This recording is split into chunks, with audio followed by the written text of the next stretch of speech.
tous, bienvenue sur Radio CHU. Aujourd'hui, nous sommes sur l'émission Good Morning CHU et nous accueillons Adrien Sanchez, fondateur du label Yearning. Bonjour Adrien. Bonjour. Alors, en quoi consiste ce label et d'où vient ce nom ? Alors tout simplement, le label, ça permet d'accompagner des artistes qui vont être dits émergents, c'est-à-dire des jeunes artistes qui ont créé leur premier projet ou qui en sont, on va dire, à une phase de réflexion autour de qu'est-ce qu'ils veulent faire dans la musique, et de leur permettre de structurer en fait leur idée pour créer une première maquette, un premier disque ou peut-être une première tournée. Yearning, ça vient d'une première réflexion il y a 2 ans avec une jeune stagiaire avec qui j'étais. Et en fait, yearning en anglais, ça veut dire l'aspiration à, le désir de. Et c'est vrai que c'était un peu dans la logique du label de se dire, voilà, on a un label de musique et on va essayer de faire en sorte avec ces artistes de devenir quelque chose d'un peu plus grand. Voilà. Alors pourquoi créer un label de musique et est-ce que vous produisez un style de musique en particulier ou vous produisez tout Alors pourquoi un label de musique ? C'est après avoir travaillé plus de 3 ans auprès d'un artiste notamment reggae et aussi des amis qui étaient DJ, on a vite vu qu'il y avait des problèmes au niveau de la partie administrative, c'est-à-dire comment réaliser les contrats, comment se faire payer, comment protéger sa musique. Et tout ça finalement, petit à petit, on l'a fait nous-mêmes au départ. Et on s'est dit après, il nous faut une structure qui nous permette de cadrer complètement tout cela avec des contrats ficelés entre une structure et les structures qui feront jouer par exemple les artistes ou qui vont utiliser la musique des artistes. Du coup, label. Et donc un style de musique, pour l'instant, on est plutôt sur vraiment la globalité de l'artiste émergent, même si on est déjà très urbain et musique électronique. Donc ça va être hip-hop, reggae, musique électronique pour le moment, même s'il y a des contacts pour le futur avec le monde latin, etc. Pourquoi avoir choisi cette voie-là, donc la musique et pas notre corps de métier ou autre chose ? Alors pour être plus franc, on va dire que c'est venu petit à petit. Au départ, j'étais photographe et je faisais les photographies de concert. En faisant la photographie de concert, on m'a demandé de faire du clip. Donc j'ai fait du clip vidéo avec les artistes. En même temps, j'avais fait les études en communication. Du coup, je travaillais pour la communication de salles de concert, petite salle de concert. Ce qui fait que j'en suis arrivé à obtenir des responsabilités autour des artistes. Et de là, on m'a proposé de devenir manager d'un groupe. Donc du coup, je suis devenu manager du groupe. Je leur ai trouvé en même temps plus d'une 40aine de dates sur une année où du coup, on a fait une super tournée dans toute la France pour défendre notre projet. Et derrière, du coup, on est venu l'idée de la structure. C'est vraiment venu petit à petit par finalement les rencontres et les diverses étapes de la vie, plutôt que de me dire « Salut, j'ouvre un label, voilà, j'ai envie de ça demain. » Tac. Donc vous avez réalisé de nombreuses expériences journalistiques, artistiques et de communication. Pouvez-vous nous parler de celle qui vous a le plus marqué ? On va dire qu'il y en a à diverses échelles. En tant que spectateur, il y a des concerts qui marquent plus que d'autres. Je pense moi j'habite sur Arcachon et c'est vrai qu'un concert comme Manu Chao avec 10 000 personnes qui envoient pendant 2 heures, ça c'est énorme. Après, qui m'a le plus marqué, on a fait avec l'artiste Hisense, on a fait la première partie de Dubbing, qui est un groupe reggae très connu internationalement, où là, on va dire que dès 20h30, en plein mois d'octobre, on s'est retrouvé avec 1300 personnes juste devant nous, la salle remplie, plein à craquer. Ça, c'était une super expérience, et je pense qu'il y a encore de belles choses à venir. On peut voir que vous favorisez étonnamment tout ce qui est local. Est-ce que vous envisagez à l'international ou autre Justement, dans la même dynamique, j'ai eu l'occasion de voyager en Colombie, au Pérou, il y a 2 ans. Et j'ai rencontré notamment des jeunes qui développaient le hip-hop au fin fond du Pérou, à Arequipa, qui est une ville vraiment au sud du Pérou. Et leur démarche, elle m'a énormément plu parce qu'ils étaient vraiment ensemble à structurer finalement un mouvement qui nous paraît déjà en place depuis les années 90, sans problème. Eux qui sont vraiment au démarrage du hip-hop avec l'influence des textes par rapport au contexte politique, etc. Et j'ai pour objectif du coup d'y retourner et de les aider à structurer leurs projets et peut-être, pourquoi pas, en produire certains d'entre eux. Donc totalement dans cette logique locale, y compris à l'étranger, et on verra si ça se fait aussi en Colombie ou dans d'autres pays.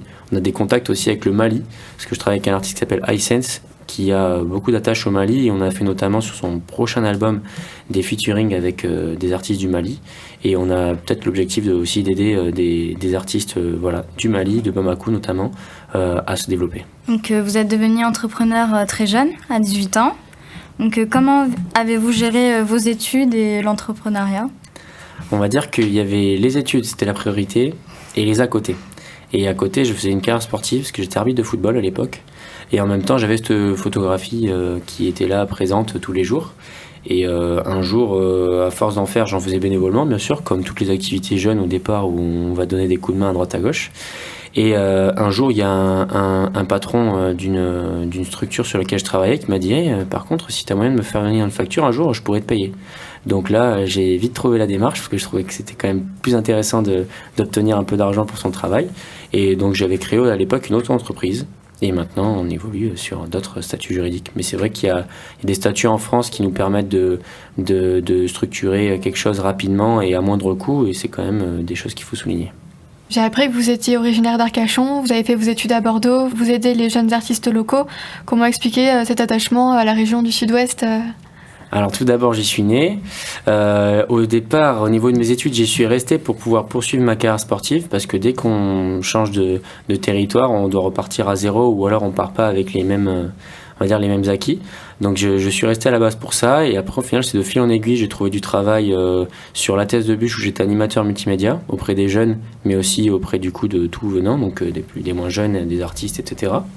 Et il se trouve que petit à petit, les artistes qui m'ont contacté étaient dans les Landes. J'ai créé une marque de vêtements, elle se fait en Pays Basque. Donc du coup, finalement, je suis, comme je me définis à chaque fois, entre Bordeaux et Saint-Sébastien. Après, je suis pas du tout fermé. J'ai mon abonnement TGV Max pour aller dans toute la France et plus. Donc on peut voir que vous avez vraiment cet attachement au local et que vous touchez un peu à tout, donc, comme vous l'avez dit, vêtements, musique, mais est-ce que vous avez vraiment quelque chose qui vous touche personnellement et que vous êtes plus attaché ?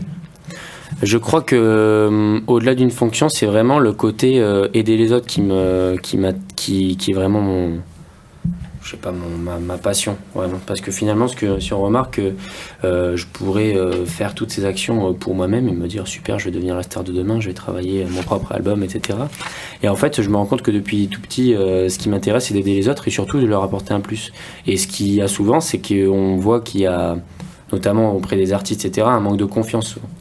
Et je sais que ce manque de confiance, par exemple, moi, c'est moins un problème, mais que je vous perçois chez les autres souvent du talent ou des choses qu'ils peuvent exprimer, mais qui eux-mêmes, ils se bloquent parce qu'ils se disent, ouais, ils vont se dénigrer eux-mêmes, ils vont se dire, oui, voilà, je suis pas assez bon pour faire ça, je suis pas assez beau pour faire ça, je suis pas assez si pour... Voilà. Et c'est vrai que j'aime bien un peu casser les habitudes en disant, non, mais attends, écoute, c'est quoi, ce que tu penses, mets-le de côté, regarde, partons de ça, et faisons-en quelque chose et on va voir où est-ce que ça peut nous mener. Et à chaque fois, on en arrive à des super résultats parce qu'on a des artistes qui étaient dans leur chambre au départ en train de faire leur propre projet qui finalement aujourd'hui font des dates un peu partout. Et derrière, on a réussi à insuffler quelque chose, un élan auprès de pas mal de jeunes et on continue. Hein. Et ce que j'aime bien, c'est que les gens qui m'entourent sont en train de faire la même chose avec d'autres personnes qui les entourent. Voilà, donc c'est pas vraiment une fonction, mais plutôt des valeurs. C'est-à-dire partager et puis soutenir les autres. Ça m'intéresse. Donc vous parliez de la confiance avec les artistes et on aimerait savoir de quelle manière vous avez gagné la confiance des entreprises. Alors la meilleure manière en fait de gagner la confiance finalement de tout le monde, c'est d'être clair. Parce que très souvent, surtout dans ces milieux-là, on a plein de projets, plein d'idées, plein de choses où on va dire ce vers quoi on veut tendre en résultat, mais on ne dit pas comment. Et c'est vraiment tout le problème. Parce que très souvent, là où il y a des problèmes, c'est quand on commence à parler d'argent, c'est quand on commence à parler de conditions et on commence à parler de résultats. Et si on est clair depuis le départ, avec aussi, on est clair avec ses moyens, c'est-à-dire qu'il ne faut pas vendre... je ne veux pas vendre la lune, c'est-à-dire que demain, moi, je suis capable de vous aider à enregistrer une maquette. C'est une maquette, c'est pas je vais te produire un album international.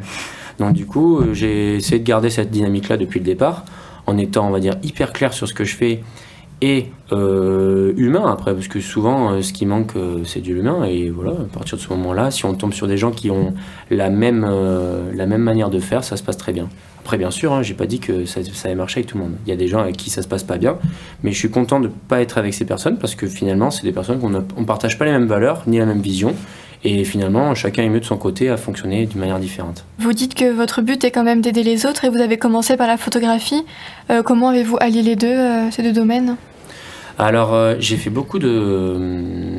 j'ai aidé pas mal d'amis au départ pour faire des shootings pour certaines filles qui voulaient prétendre à devenir modèles ou des projets même professionnels. Des fois, j'avais des amis qui postulaient dans le cadre d'écoles pour être hôtesse, etc., où il leur fallait des photos, des artistes qui, eux, avaient envie de faire une pochette d'album.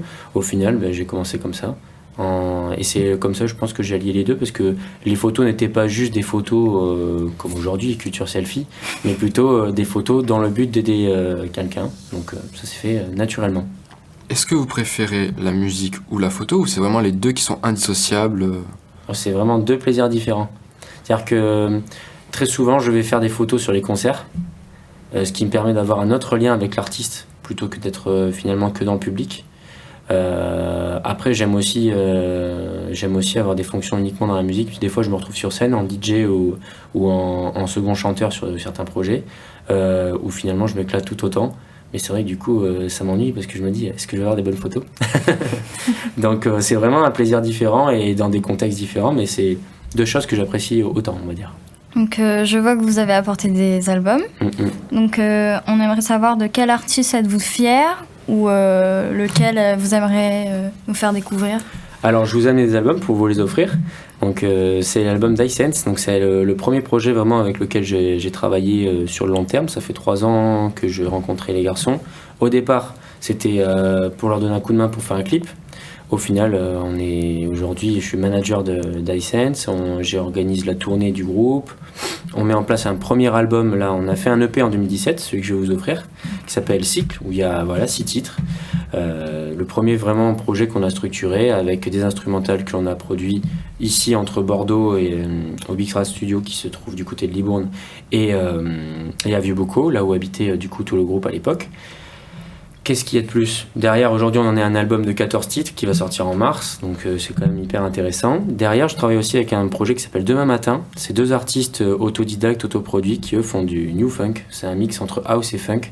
Vraiment sympathique, très instrumental, et ensuite viendra sûrement des voix. Donc on en est là. Et vous voyez, là, je pars sur Barcelone, pas plus tard que demain, où je vais rencontrer aussi un autre artiste, qui est lui plutôt directeur artistique même, et avec lequel je l'accompagne sur la structuration de ses projets. Souvent, il travaille avec d'autres artistes qui sont bien connus, qui passent en radio, etc. Et je pourrai l'annoncer une fois que ce sera signé. Voilà. Mais on en est sur ces premiers projets-là. On a préféré prendre peu de projets au départ, bien les travailler, plutôt que se dire, voilà, on va donner des coups de main à tout le monde, finalement avoir du temps pour personne et avoir un résultat qui soit médiocre. Voilà. Très bien. Et vous vous voyez où exactement d'ici 10, 20 ans? Est-ce que vous voyez ailleurs ou toujours dans le milieu de la musique, de la photo ou... Alors l'avantage, c'est que ces milieux-là sont des milieux qui évoluent hyper rapidement et du coup, on s'ennuie rarement. C'est-à-dire que moi, je passe pas une journée en faisant la même chose. C'est-à-dire qu'aujourd'hui, je vais travailler sur la tournée d'un artiste, demain, je vais travailler sur la sortie d'un album, après-demain, je vais être sur scène. Du coup, c'est hyper intéressant parce que c'est pas de routine, ce qui est différent de pas mal de métiers où finalement, on fait tous les jours la même chose au même endroit avec les mêmes personnes. Là, c'est vraiment tous les jours quelque chose de différent. Donc franchement, dans 10 ans, il n'y a aucun problème pour que je sois encore dans la musique. En plus, j'ai l'avantage d'être encore hyper jeune, donc je le serai encore dans 10 ans, j'espère. On sait jamais.